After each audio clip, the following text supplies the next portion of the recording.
ఏమైందమ్మా నీకు? సమయానికి నీళ్లు పెడుతున్నా, మందులు కూడా కొడుతున్నా, నిద్రాహారాలు మాని పనిచేస్తున్నా. ఎందుకమ్మా ఇంత బోసిపోయి ఉన్నావు? ఏమైందయ్యా? ఈసారి దిగుబడి రాకపోతే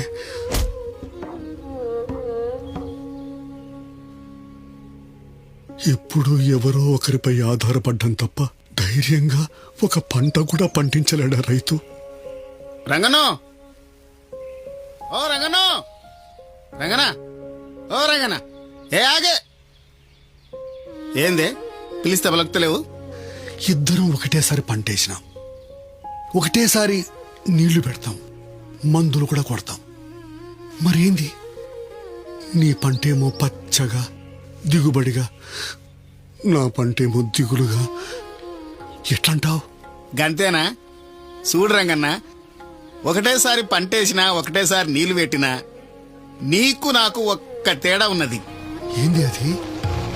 అగో పంటల డాక్టర్ వచ్చిండు, ఆయనే చెప్తాడు.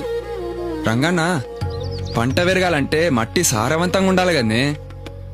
అందుకే మీకోసం ఒక నమ్మకమైన పంట మందును తయారు చేసినాం. Vestige agri humic granules. ఇంత పంటకు ఎంతమంది కావాలి? పైసలు అడుగున్నాయి సారు, తెచ్చిన పంటకే సరిపాయి. రంగన్న, ఎకరాకు 6 కిలోలు చాలే. గంతేనా? ఎప్పుడు చల్లాలి సారు? నాట్లేసేటప్పుడు ఫాస్ఫేట్ తో కలిపి చల్లాలి. అప్పుడే భూమికి బలం పెరిగి మంచి దిగుబడినిస్తుంది.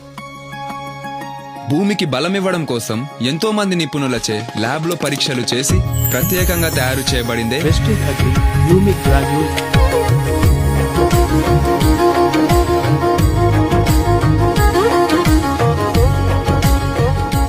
ఇంకా చూస్తారేంట్రా? నేలకు బలం ఇచ్చి పంట దిగుబడి పెంచి హ్యూమిక్ గ్రాన్యూల్స్. పండగ చేసుకోవాలరా, ఇక నుంచి పండగ చేసుకోవాలి. నేలకు నేస్తాం. Vestige agri humic granules.